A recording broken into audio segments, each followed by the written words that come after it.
Hi friends, నేను మీ తమ్ముడు సీన్ని. గుండు సీన్ గారు చెప్పింది ఎగ్జాక్ట్లీ రైట్ అండి. ఖచ్చితంగా నేను ఆడనే ఫాలో అవుతున్నాను. నేనే కాదు, మీరు కూడా మీ లైఫ్ కోసం మంచి మంచి నిర్ణయాలు తీసుకోండి 2025లోని. ఎందుకంటే 2024కి లాస్ట్ రోజు ఈ రోజే కాబట్టి. జీవితంలో ప్రతి ఒక్కరికి ఎన్ని గంటలు ఉంటాయండి లైఫ్లో? 24 అవర్సే కదా. 24 అవర్సే ఉంటాయి. చాలామంది ఉద్యోగాలు చేస్తూ ఉంటారు, పార్ట్ టైము ప్రైవేట్ ఉద్యోగాలు కూడా చేస్తూ ఉంటారు. చాలా ఇబ్బందులు ఉంటాయి, ఫైనాన్షియల్గా చాలా ప్రాబ్లమ్స్ ఉంటాయి. సో అయితే ప్రతి ఒక్కరు ఏదో పార్ట్ టైం చేసుకుందామని అనుకుంటారు. సో అయితే టైం లేదు అని అంటూ ఉంటారు. ఎందుకు లేదండి టైము? ఎందుకు లేదు చెప్పండి మీరు? ఖచ్చితంగా ప్రతి ఒక్కరికి టైం ఉంది.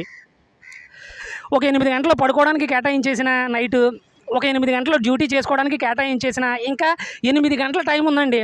ఆ 8 గంటలు నెలకు ఎన్ని గంటలు అవుతాయి, సంవత్సరాలు ఎన్ని గంటలు అవుతాయి, మీరు ఒకసారి లెక్కేయండి. ఆ టైం అంతా వేస్ట్ చేయడమే కదండి. 8 గంటల కుటుంబానికి కేటాయించొద్దా, పిల్లలతో ఉండొద్దా అని మీరు అనొచ్చు. తప్పదండి. ఖచ్చితంగా మనం జీవితంలో ఎదగాలనుకున్నప్పుడు ఖచ్చితంగా మనం ఆ టైంని మన ఫ్యామిలీ కోసం కేటాయించాలి, మన ఎదుగుదల కోసం కూడా కేటాయించాలి. అలా వర్క్ బ్యాలెన్స్ చేసుకున్నప్పుడే మనం అనుకున్నది సాధించగలం. ఖచ్చితంగా 2025లో మీరు అనుకున్న లక్ష్యాలు సాధించాలంటే వర్క్ బ్యాలెన్స్ చేసుకోండి. మీ ఆశయాలని, మీ ఆలోచనల్ని వర్క్ బ్యాలెన్స్ చేసుకుని దాన్ని అమలులో పెట్టండి. అమలులో పెడితే ఖచ్చితంగా సక్సెస్ అవుతారు. ప్రతి ఒక్కరికి ప్రాబ్లమ్స్ ఉంటాయండి, ఉండవేంటి? ప్రతి ఒక్కరికి ప్రాబ్లమ్స్ ఉంటాయి. తప్పకుండా మనం వాటిని అధిగమించాలి.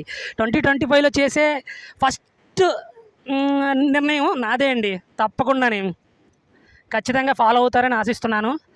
గుండు సీన్ గారు చెప్పినట్టే చేద్దాం.